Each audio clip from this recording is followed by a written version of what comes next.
like leather, and the diamonds are the loaf of a cobra. I was born blue and weathered, but I burst just like a supernova. I could walk like Brando right into the sun, and dance just like a Casanova. With my blackjack and jacket and my hair slick sweet, silver studs on my duds just like a Harley and Heat. When I strut down the street, I could hear its heartbeat. The sisters fell back and said, "Don't that man look pretty?" The cripple on the corner cried out, "Hey, niggles for your pity." Them gasoline boys downtown, they sure talk gritty. It's so hard to be a saint in the city. Hello everyone, and welcome to a special episode of Set Lusting Bruce. This is a B-side, but really this is a David Bowie tribute. We are recording this on Thursday after the news came out that we lost an icon. We're all feeling a little sad, and I have a fellow lover of all things music, John, joining me. John, thank you for joining me under sad circumstances, but it is nice to have you here. Thank you very much, Jesse. I'm happy to talk with you, although I'm a little sad today. There are people that you lose that it's unthinkable. And I think that David is one of those people. The local sports station that tends to cover a lot of pop culture as well talks about that there's only a handful of musicians in the world that would affect people this way. Sure. And they mentioned that some of the younger audience of the sports station may not know who they're talking about, but they said we've lost a Rolling Stone or a Beatle, and if you don't believe us, look what the Rolling Stones and the surviving Beatles are saying, right? Right. That's right. And we talked very briefly about what a sad day will be when Bruce Springsteen passes away, and there is a connection. David Bowie recorded 2 Springsteen songs. He did Growing Up, and he did Hard to Be a Saint in the City. David Bowie has connections to so many musicians, both those that influenced him and those who he influenced. He did many, many covers, and he usually included a cover on each of his albums. That's his influence over musicians. His influence over me as a fan is, it's almost difficult to explain. I feel sad like I knew the man personally. When Gene Roddenberry died years ago, I had that sense of loss. Certainly when Leonard Nimoy passed away, I remember Jim Henson. There are people that are just important to our lives, and you are just shocked that it happens. And not just, major celebrities. I remember several years ago that when Princess Diana died, that there was certainly a lot of sadness, but within a week or so, a local baseball announcer named Mark Holtz died of cancer. A couple of guys were making the point that we were sadder about Mark Holtz dying than we were Princess Diana. We're sad, not in a way that you're judging, and it's always sad when someone loses their life, but from our perspective, Mark Holtz was in our ear. He was a radio broadcaster for 180 games a year, and he was just the voice of the Texas Rangers, and you felt like you lost a friend. And I certainly think that in this, it was just shocking, and I think also because, at least as a casual fan, I didn't know he was sick. I didn't either. I don't think it was well known. Okay. I knew he had some health problems that led to a pause in his output several years ago. Mm-hmm. But I did not know, and I think very few people knew that he was dying of cancer. Mm. I was so excited on Friday, 6 days ago, he released a new album, which is magnificent. I read a review during the few days between its release and his death that was lauding it for its lyrics having no meaning, but nonetheless being evocative of something. Well, after a couple days, he passed away, and it became nakedly clear that he wrote his own requiem, and the meaning of the lyrics suddenly jumps out, and it's shocking. John, we're going to get into that, and gosh, this is already fascinating. What John and I've talked about it is this is a sad subject, but we think we're going to enjoy. In fact, we know already that we will enjoy discussing because this truly is, and I know that's a cliche, but this is, we certainly will mourn the man, but we are more celebrating his legacy and how much he meant to so many people. Start off, tell me a little about yourself, where you're from, your rough age, and talk to me how you first discovered David Bowie. Well, I live in New York State. I live right now in Albany. I grew up in Buffalo, New York. Okay. And, I am 47. That's not my rough age. That's my actual age. Okay. Well, And sometimes people are a little weird. What I usually do when I'm talking music is I ask their year of they graduated from high school because yes, that kind of gives me a sense of like I graduated in 77. So I was a pure child of top 40 radio. aha, yeah. And that will get into our discussion of him because of my being a fan of this was in the era of disco and this was in the era of Barry Manilow, who I love. I'm not gonna, say him, but this top 40, Elton John and all this stuff. And David Bowie was a little strange for this short, fat little kid from Lake Charles, Louisiana. But before we get to that, tell me your first memories of that and how did you find him? Well, I was thinking about the first time that his name entered my consciousness, which is a quick sort of funny story, and then how I first started to like him, which came a little bit later. But I remember when I was a child, my mother reading a story about this really strange looking British rocker who got off an airplane coming to the United States, and his appearance was so bizarre that he was pulled over and questioned. And the person from customs said that he had seen a lot of rock stars coming in from Britain, but this guy was so odd, and it turned out to be David Bowie, and it was probably 1970 when he was promoting an album called "The Man Who Sold the World." He got off the plane wearing a dress, and he had long, flowing blonde hair, which today I don't know would even count as looking strange, but at that time it was so shocking that my mother read the story and then told her child, her little boy, because she was just so blown away by the story. And the funny thing is that she went to a David Bowie concert before I ever did. Oh, how funny. But I became a fan. I was a teenager and I was in a car with some of my buddies, and somebody had put on a tape of Mhm. Changes One Bowie, which was a best of that was well known in the 80s. It was a best of, and I remember hearing the one song after the other, and I had known all of the songs. I didn't realize they were all David Bowie songs. I remember specifically thinking that Rebel Rebel was a Kinks song, and I was just blown away that the same guy had done all of these songs. And I went out and I bought a copy of the tape.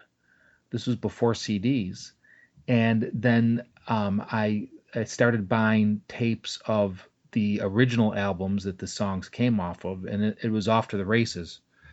So I was a fan ever since. So I remember, and I guess I'm trying to think what year would Fame have been out? I think that was 1974. Yeah. So this he was this very strange British guy that wore a lot of makeup and was dressed weird, and it was just, and I certainly knew the song Fame and a couple other things, but I know that what has stuck with me for years, and this was brought up by many people when you're covering him, is him appearing on the Bing Crosby Christmas special. Sure. And I remember seeing that. I was young enough that I was watching it on TV, and I was shocked that here's this guy that all the glam rock and all this weirdness, and he's just there with Bing Crosby, and it truly is a modern Christmas classic.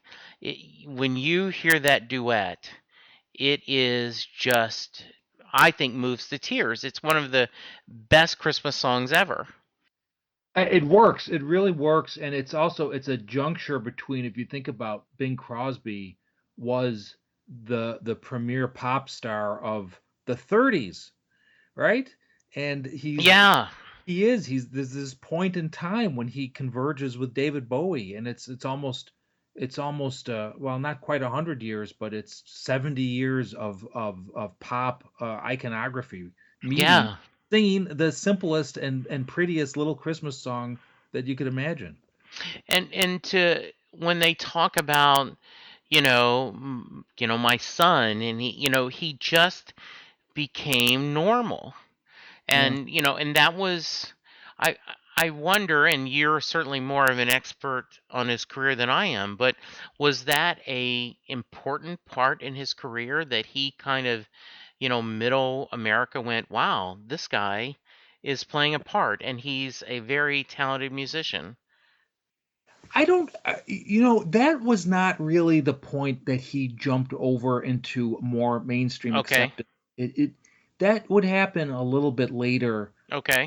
with when he in the early '80s when he came out with Let's Dance. But the other thing you have to realize is that the audience watching that Christmas show, many people didn't have any idea who he was. He was, I think we would probably call him a an alternate star. He wasn't necessarily known to mainstream America who was watching a Bing Crosby special, so he, maybe vaguely was familiar by name, but those people who did know him, the novelty was this this very eccentric and cutting edge and dangerous counterculture figure singing with the establishment.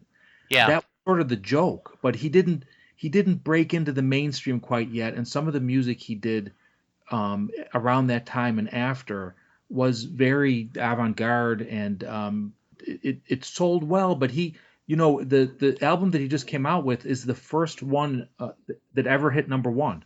Wow. At that time, while he was successful, he was still a little bit of an underground phenomenon.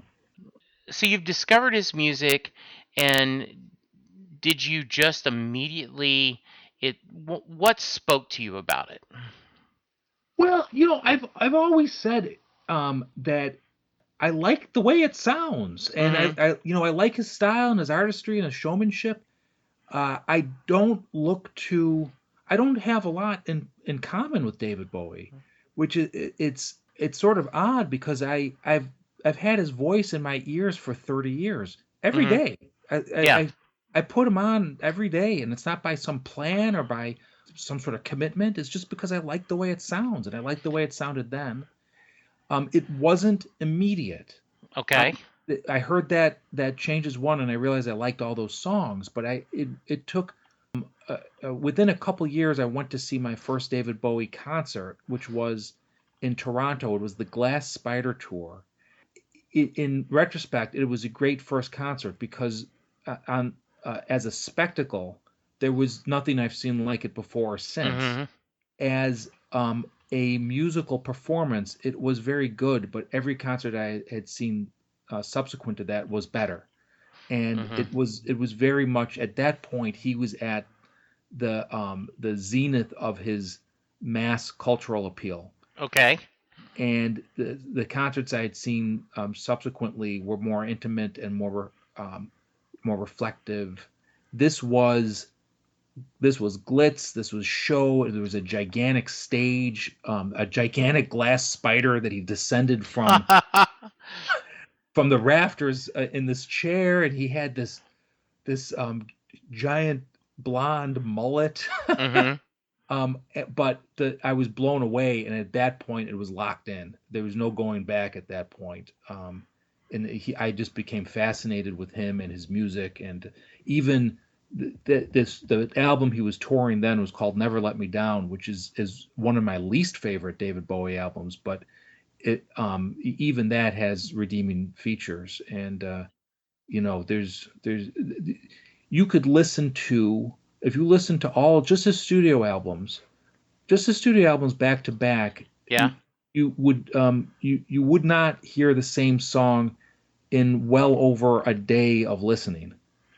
And so that never gets boring and never gets tired.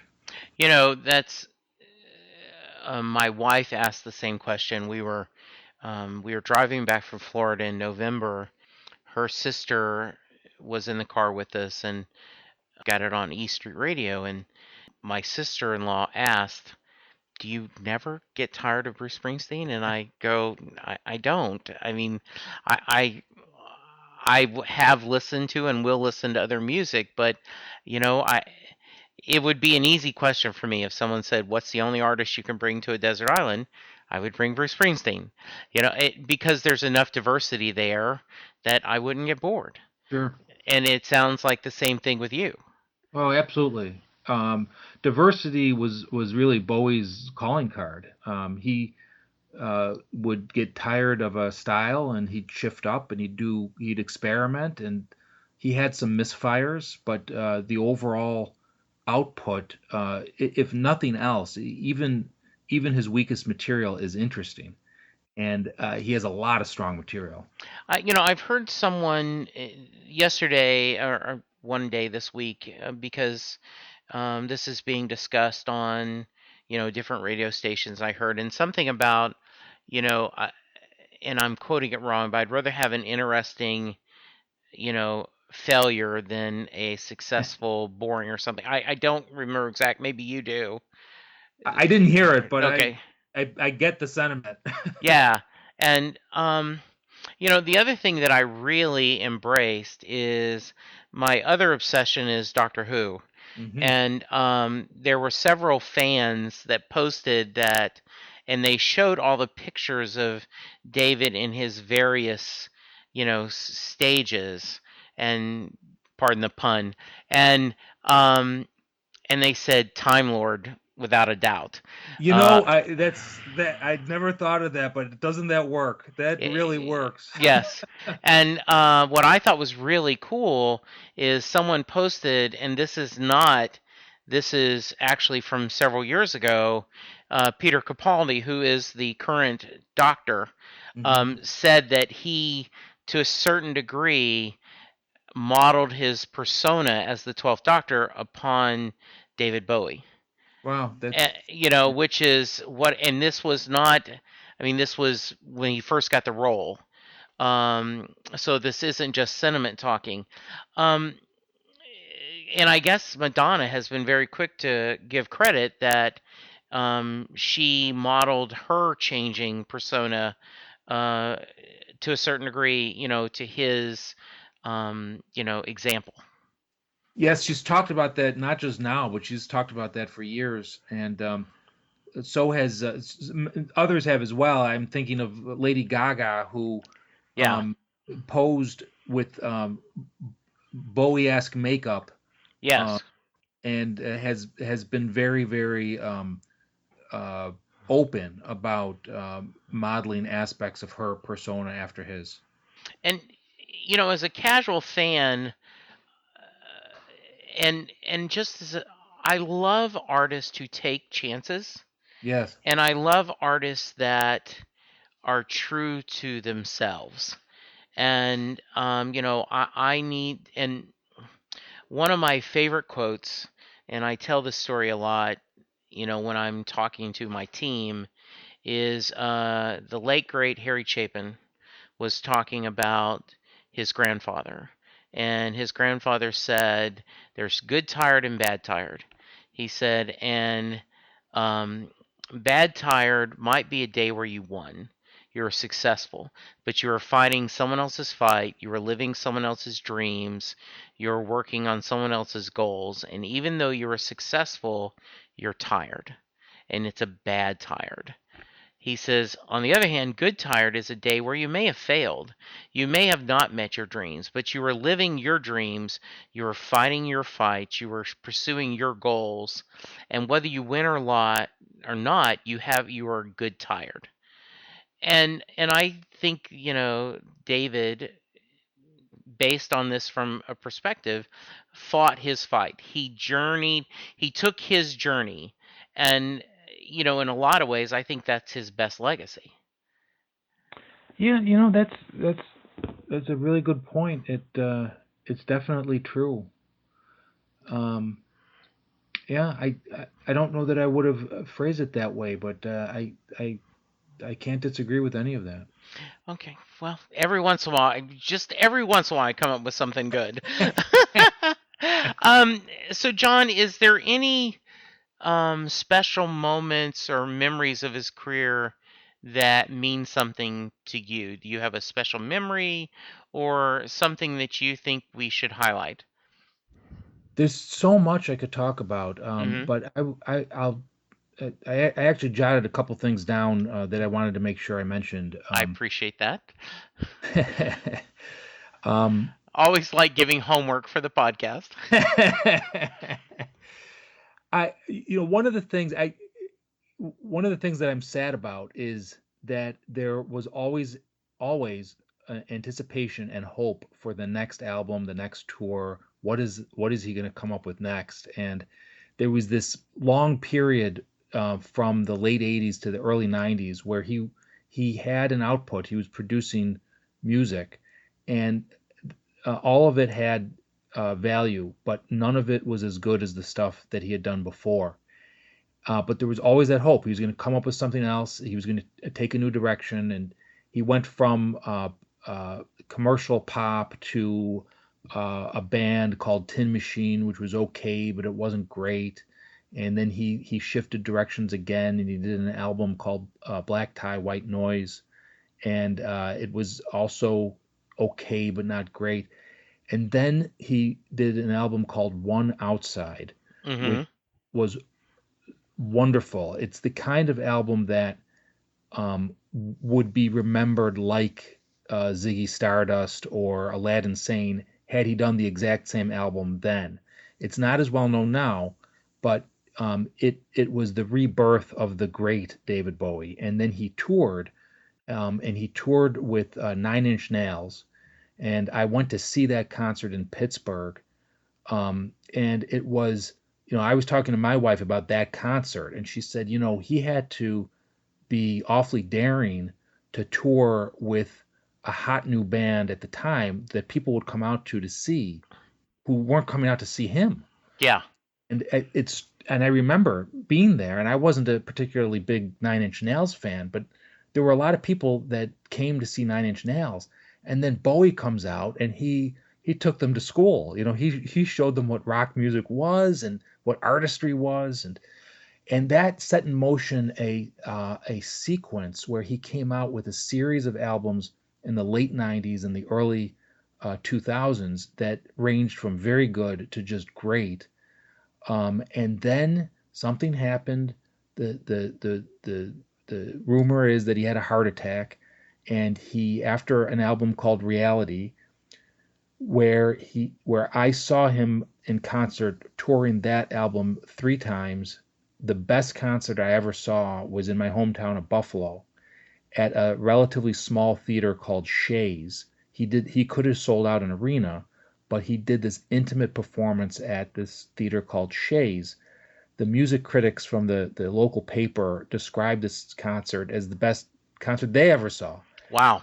And then something happened, and he took a 10-year hiatus, and it was such a wonderful moment and memory to just have locked in my mind. And there was always this hope. He came out with a live album from that tour, and he would every once in a while he'd pop up, but he wasn't doing new music.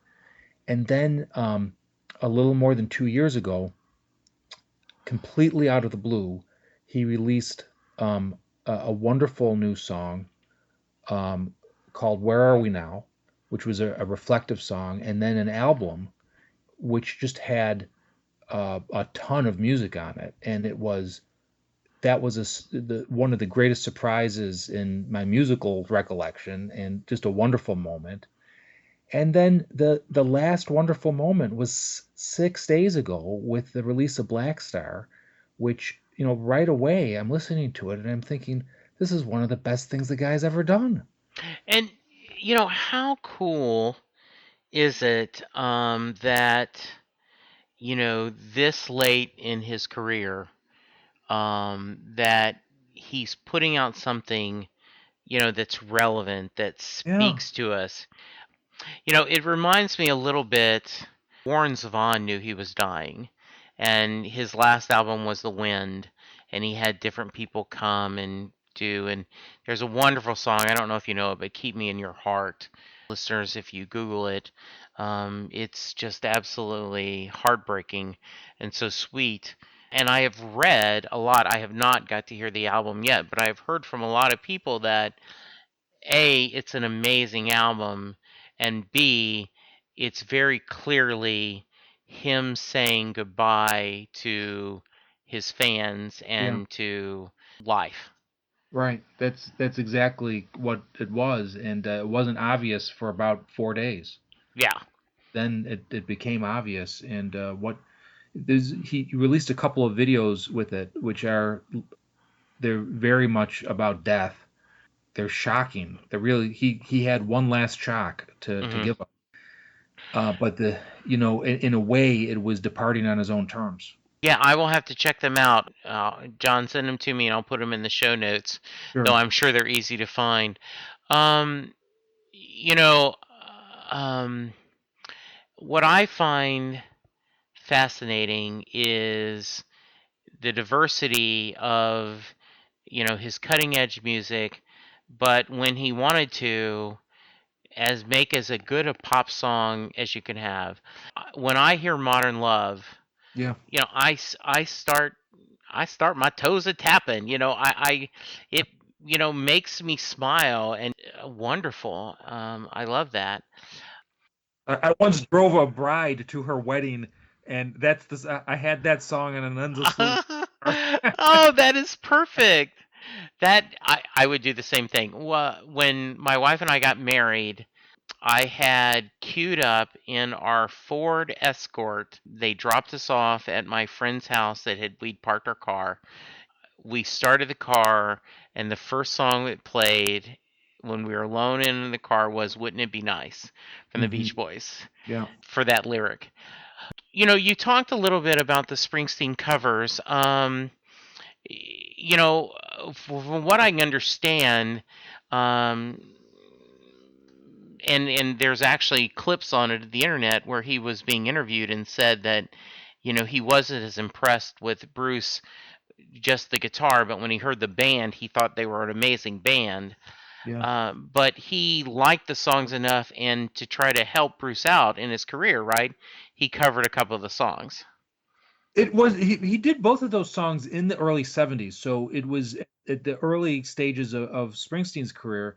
It was not in the late stages of Bowie's career either, but I think this was also when he might have been at his coolest, right? He might have been at his uh, he was setting the trend that would reverberate throughout culture rather than just be sort of front page.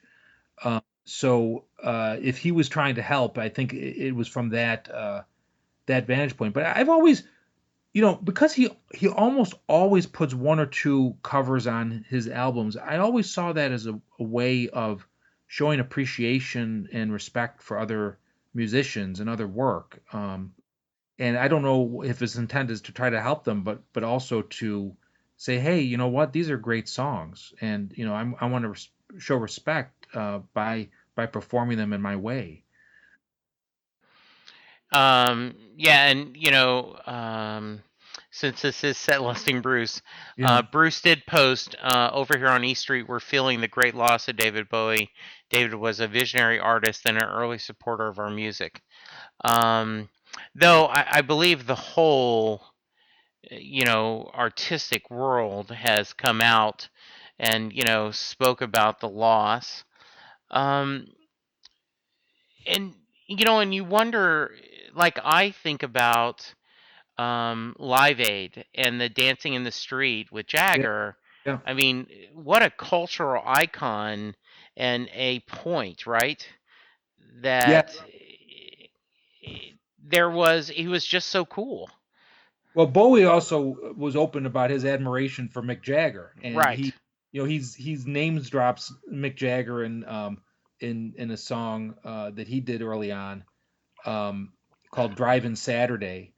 Yeah. There's a line, "People stared in Jagger's eyes and soared," and he was clearly a fan, and I sort of you sort of get the sense that once he started interacting with the Rolling Stones and Mick Jagger and got to know him, that he had a bit of the fan excitement himself, and so that he did that song with him, I think was exciting for him. It seems that way. Um, do you is there any story behind the pressure with Queen, Under which by pressure. the yeah, Under Pressure, one of my another great song. Yeah, it's a great song. If there is a story behind it, I don't know it. Except that was during a point when he was doing many collaborations. That's around the same time he had done Dancing in the Streets.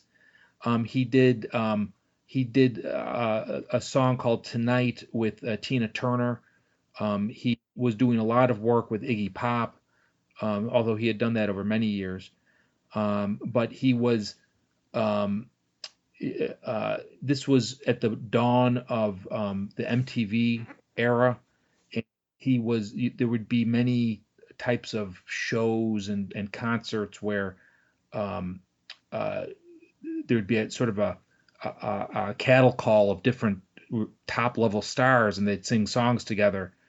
He did a concert called the US Festival, which was sort of like a West Coast Woodstock, but this was in the 80s. And he came on and he did 4 songs because he was one of several musicians. So I think he was doing a lot of collaborations then. It's such a natural pairing that you get Freddie Mercury and David Bowie, and it's I don't know if they're doing a sound test now in some other plane of existence, but Yes.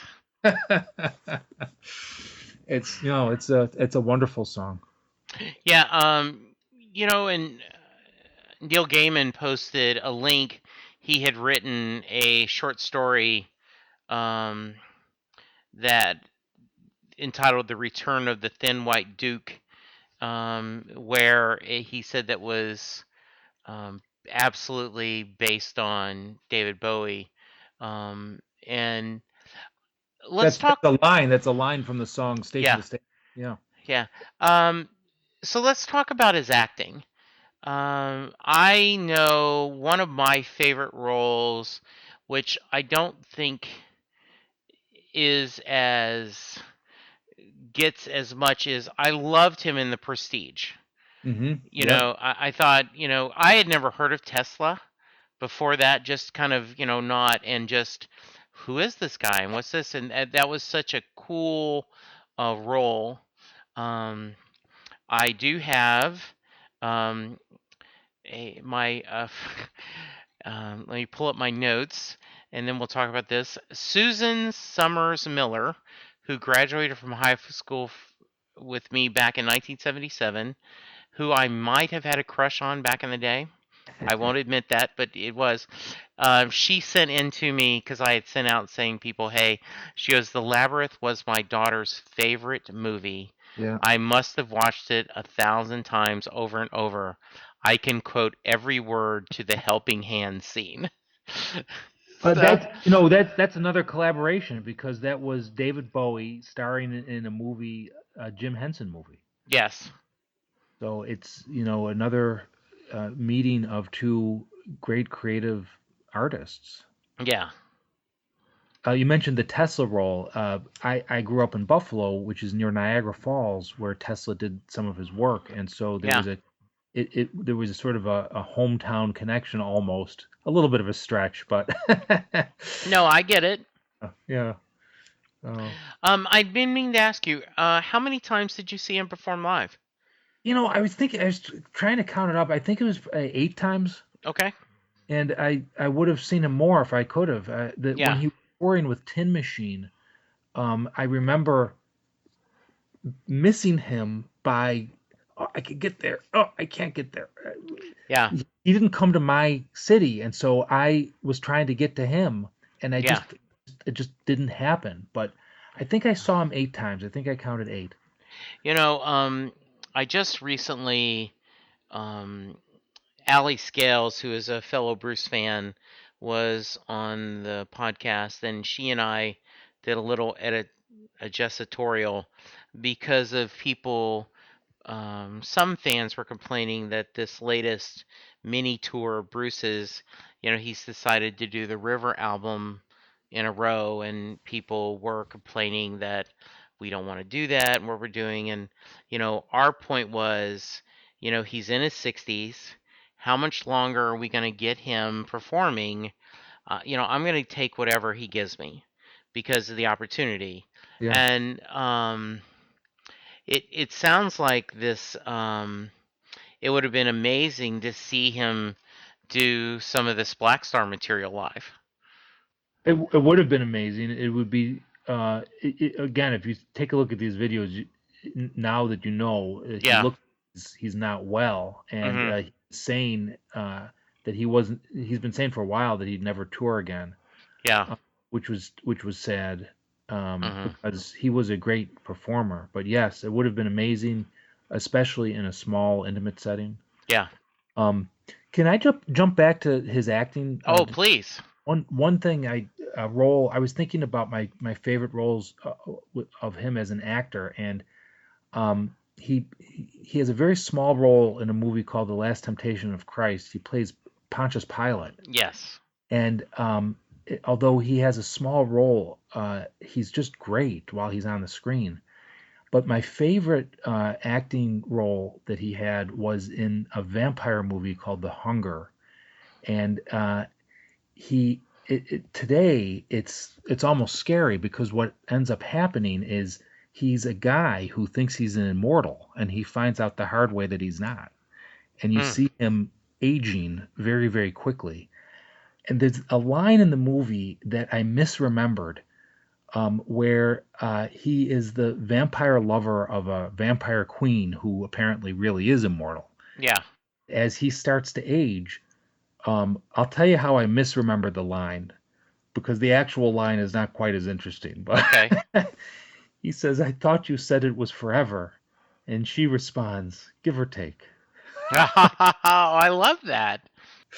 So even if that's not exactly how it was spoken, that's sort of what happens in the movie, and it's sort of, I'm certainly thinking about it today. One of my favorite lines is once again from Neil Gaiman and his comic book Death. And there was a scene where a young baby dies. And the premise of the comic book is that Death is a young teenage girl. And the baby says, "Is that all?" And Death says, "You get what everyone gets, a lifetime." I mean, I'm laughing, but I'm not laughing because it's funny. I'm laughing because it's clever, and Yeah. it's Yeah. And there is something about that we all get a lifetime, and that's all we get. And what is amazing is how many lifetimes he put into his life, right? yeah. Anything else about his acting that you wanted to cover, share? Well, I never got to see him perform live, but he had a legendary performance in The Elephant Man as John Merrick on Broadway. Yes. It was I was a little too young uh, to to appreciate that. But I wish I would have seen him live.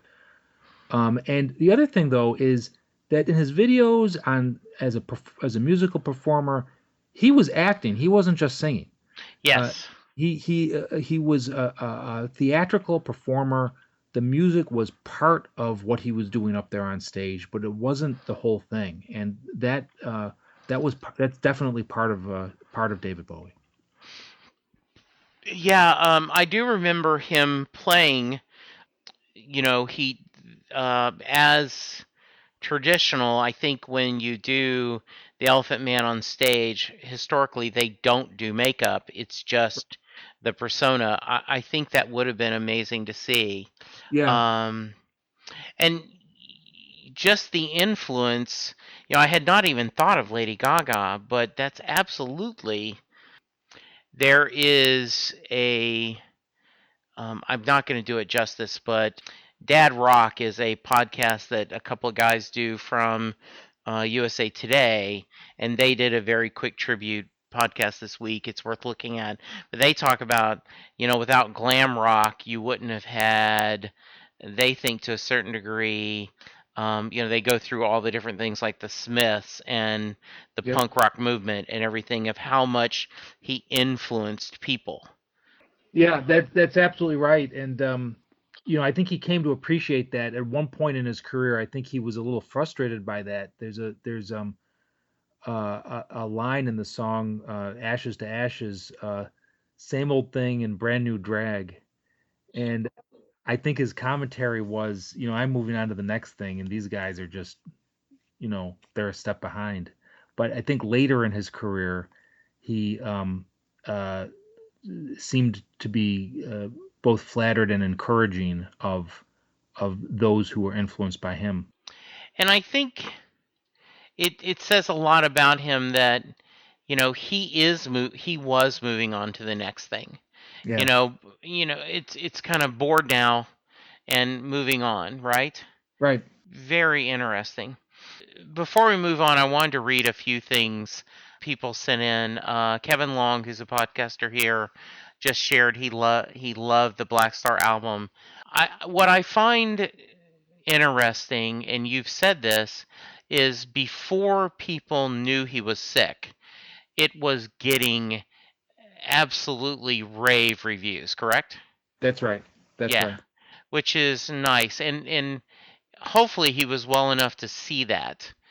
I do not know how he was feeling. Our mutual friend Diane, fellow podcaster here at SMG, said, I think the only other death of a musician that has haunted me so much, and it continues to haunt me, I miss him every day, is that of Freddie Mercury. Yeah. I do think Under Pressure is one of the best rock duos ever recorded. Unlike Freddie, David lived a very full life and left us near with what we would assume to be the end of his natural days. It still sucks. I'm going to miss those mismatched eyes, that haunting voice. I will miss him every day. These are the days. It never rains, but it pours. She ends with, last night I'm fairly sure Freddie Mercury welcomed David Bowie with open arms. Tonight, I'm pretty sure they're jamming with my husband's Uncle Don while Aunt Sue taps her foot and sings along. Yeah. I saw her write that on Facebook, and Yeah, it was a very, very beautiful tribute. absolutely.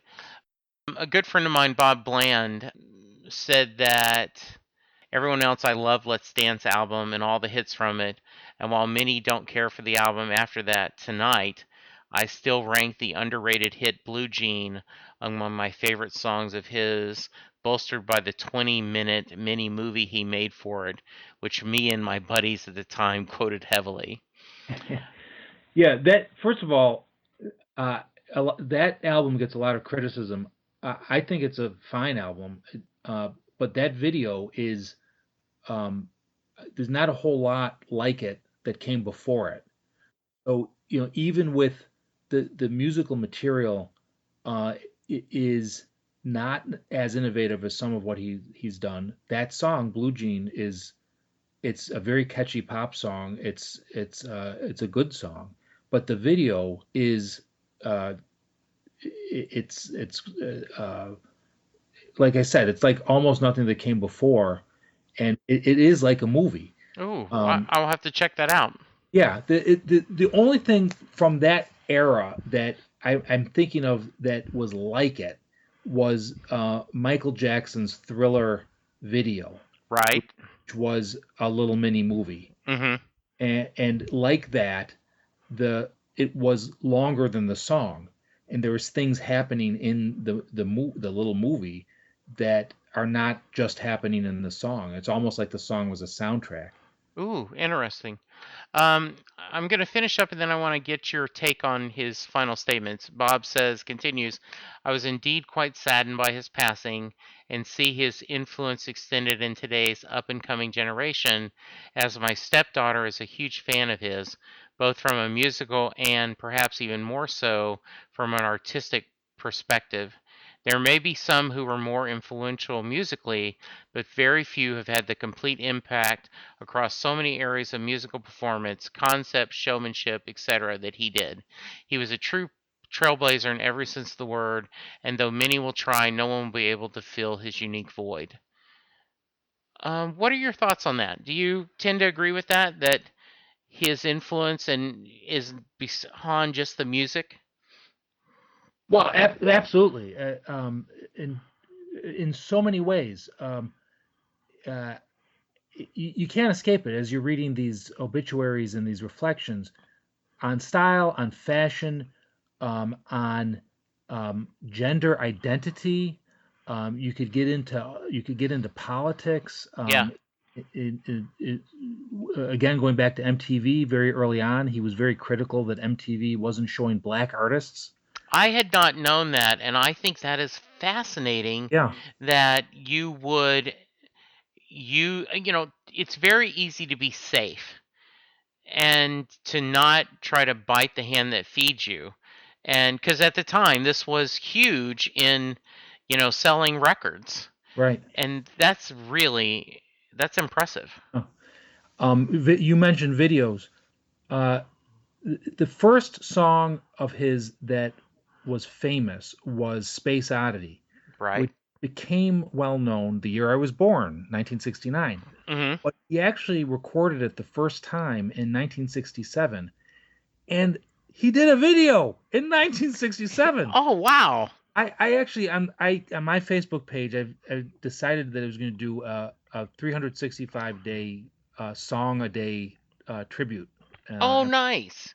and one of the things I discovered, which I didn't realize, was how many of his videos or just audio recordings are online. Hmm. And I posted this video from 1967 of Space Oddity. So talk about influence. There weren't a lot of videos in 1960. No. That's fascinating, John. Oh, so he was influential far beyond the music. I think that characterization is very good because his music was also influential, but he was not shy about recognizing his own influences. I Yeah. mentioned Bob Dylan, but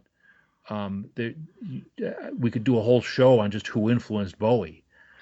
So it's part of a continuum, and that in an odd way is a kind of immortality. And another thing that strikes me, and this is just purely, my perspective. Um, a lot of times musicians take on the I don't care what I look like persona, and this, you know they almost, jeans and torn shirts and other things. And he was like Sinatra in that he looked good. He Yes. he gave a persona of being stylish and cool Yeah. and cutting edge. And he was, he I that's all I can just do. It just this almost, radiating cool. Yeah, and just when you would think that he's established that he just set the standard. He's Fred Astaire.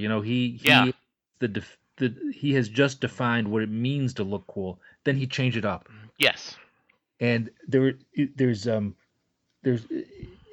what I read a commentary on the reflections of his death, and a point was made that um, all of the photos used in all the different stories were different. He looked different in all the different stories that have come out since he died Hmm. because he changed up his appearance so often, but he always looked cool. He always looked cutting edge.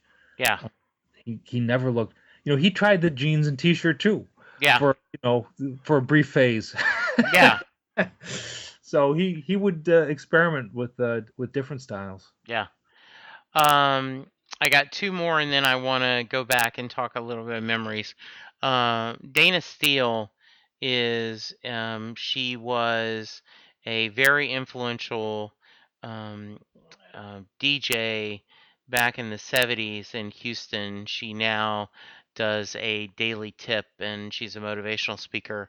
And I tweeted her and I said, "Hey, Dana, do you have anything you want to share?" And she sent back a tweet saying, "He was kind, soft spoken, very intelligent, the kind of guy you would want to sit and talk with.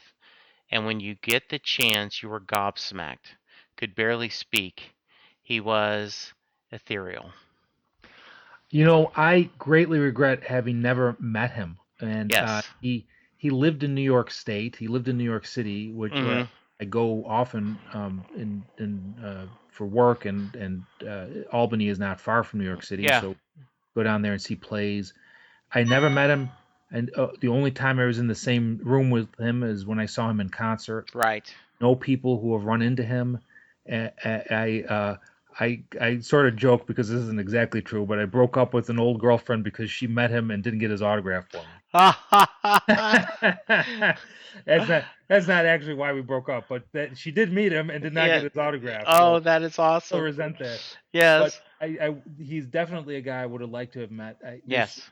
many people that I find interesting that had I met them, I wouldn't have really known what to say. Right. But that's not the case with Bowie. And another weird thing is just one way or another, I have met most of the people that I would have liked to have met. Okay. Um, and it's odd, but there is the one guy that I have not been I wasn't able to, and I'll never be able to. Like, I have no idea if I am ever lucky enough to meet Bruce Springsteen.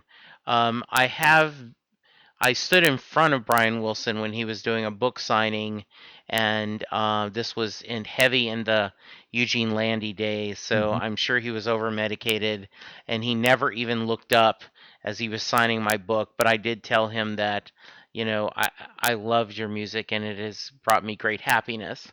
Um, so you would, and that's what I would want to tell Bruce, is that some of his songs just have got me through very dark times.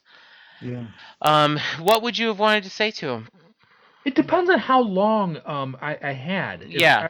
If I had dinner with him, I would really get into talking about some of his music, and he was very with many of his songs, he would be obscure in what Yeah. he was singing about. And he would sometimes use this technique that he called a cut up technique, where he would Mhm. literally cut the lyrics up and rearrange them so that exactly as spoken or as read, they wouldn't make any sense.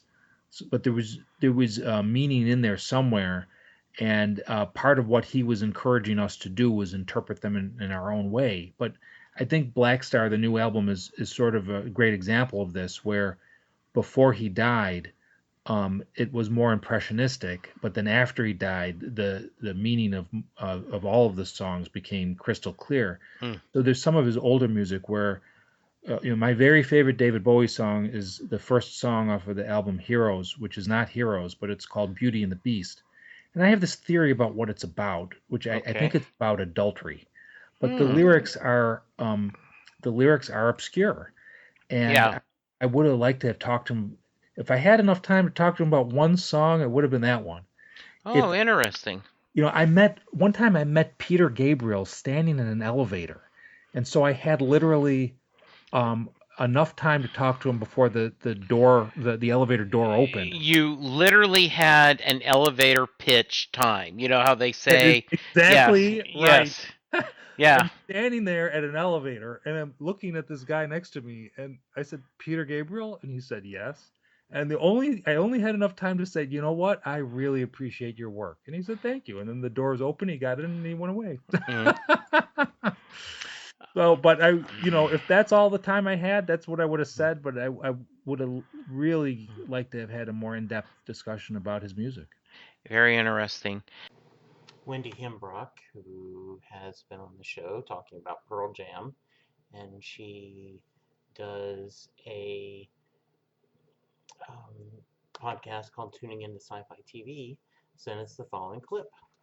Hi, Jesse. It's Wendy Hembrock from Tuning Into Sci-Fi TV and friend of the show, sharing some thoughts about David Bowie. For me, David Bowie has always existed as a prominent musician. I don't recall a moment of discovering Bowie's music from my childhood. Ziggy Stardust was a constant on our radio. Then in the 80s, there were so many radio hits in heavy rotation. Fame, Let's Dance, Rebel Rebel, Suffragette City. I live in Rochester, New York, the home of Susan B. Anthony. Suffragette City is my home. My favorite Bowie songs would include Heroes, Everyone Says Hi, Young Americans, Is There Life on Mars, Space Oddity, Under Pressure, Modern Love, Changes. Wow, so many. For me, Bowie captured the ephemeral, bittersweet moments and the eternal questions. His vocal delivery was wistful, but never bitter. He, along with other contemporaries like Brian Eno, David Byrne, and Peter Gabriel, were artists, not just musicians. They had a vision of performance art beyond singing and playing instruments. His performance was a visual and sonic challenge to the audience. I found a video of Bowie singing with Cher on her 1970s variety show doing a Young Americans medley. Bowie had style and substance. He wasn't in pursuit of ideal beauty, but real beauty, the abstract and fleeting kind underpinned by love.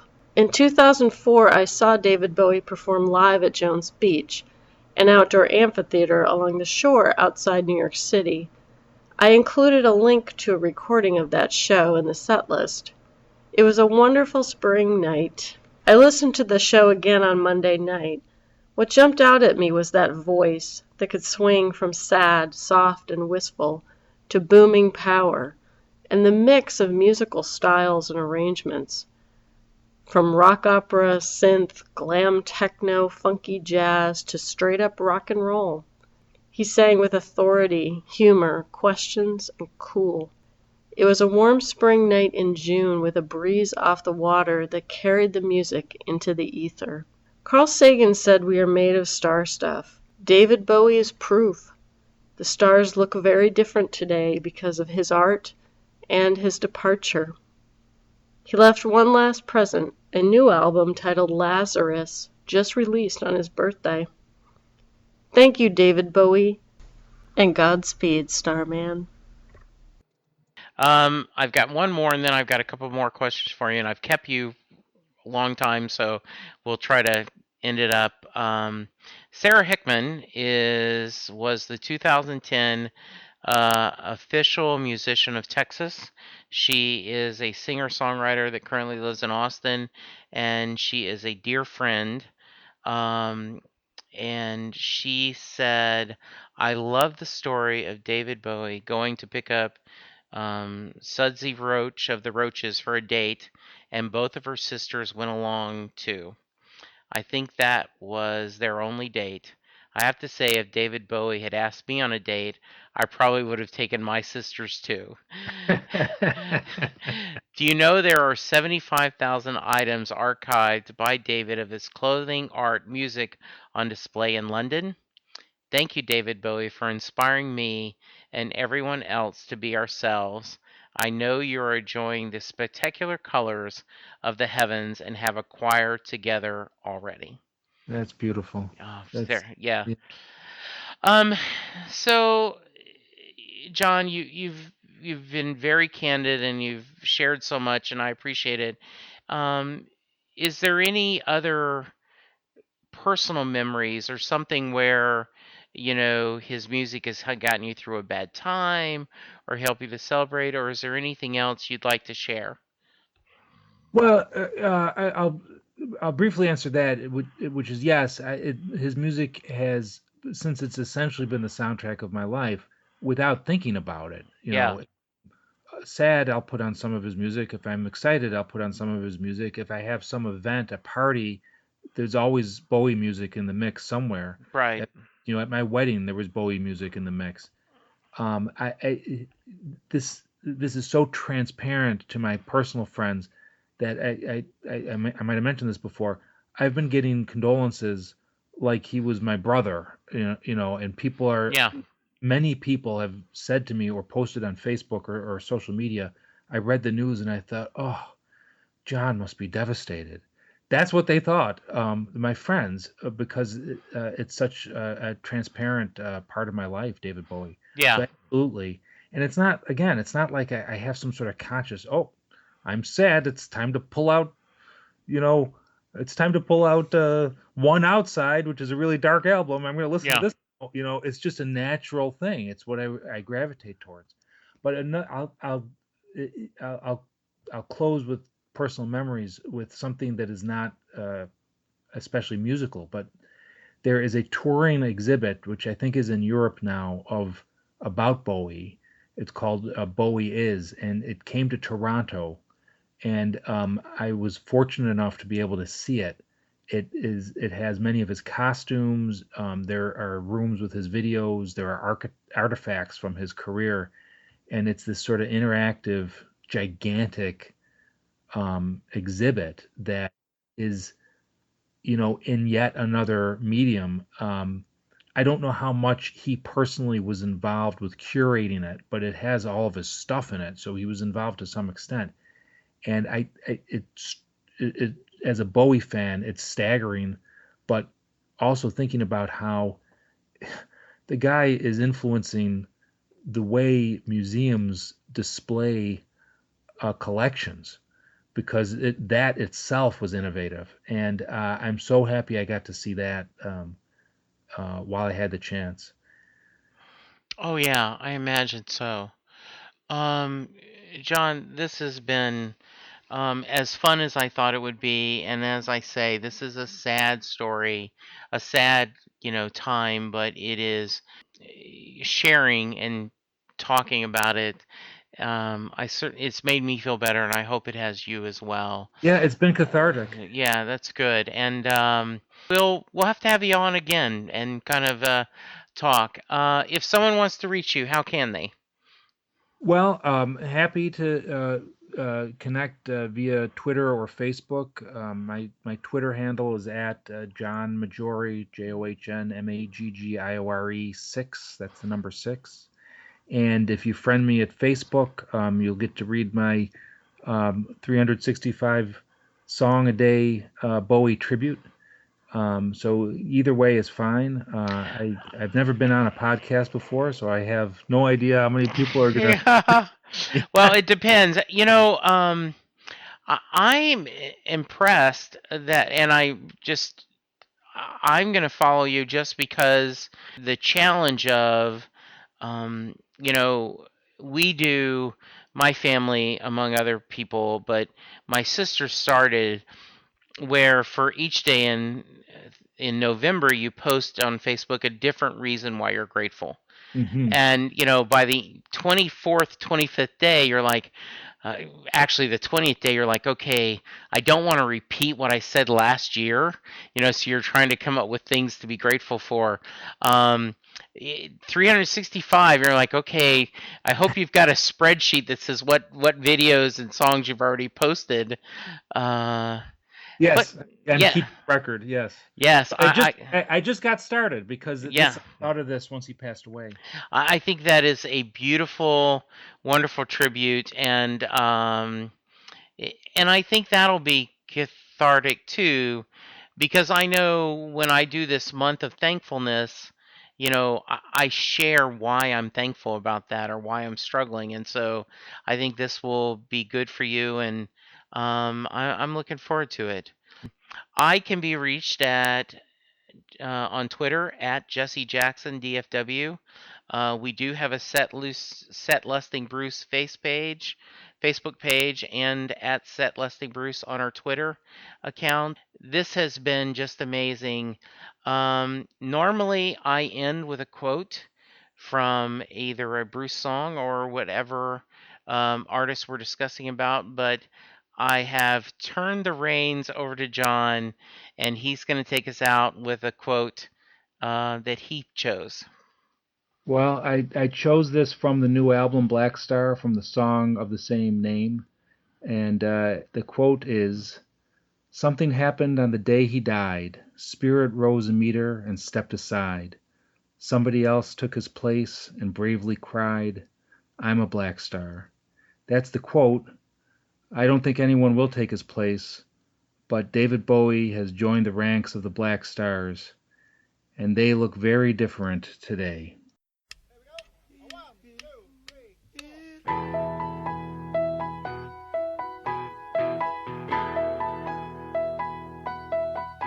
Well, I stood stone like at midnight, suspended in my masquerade. I combed my hair till it was just right.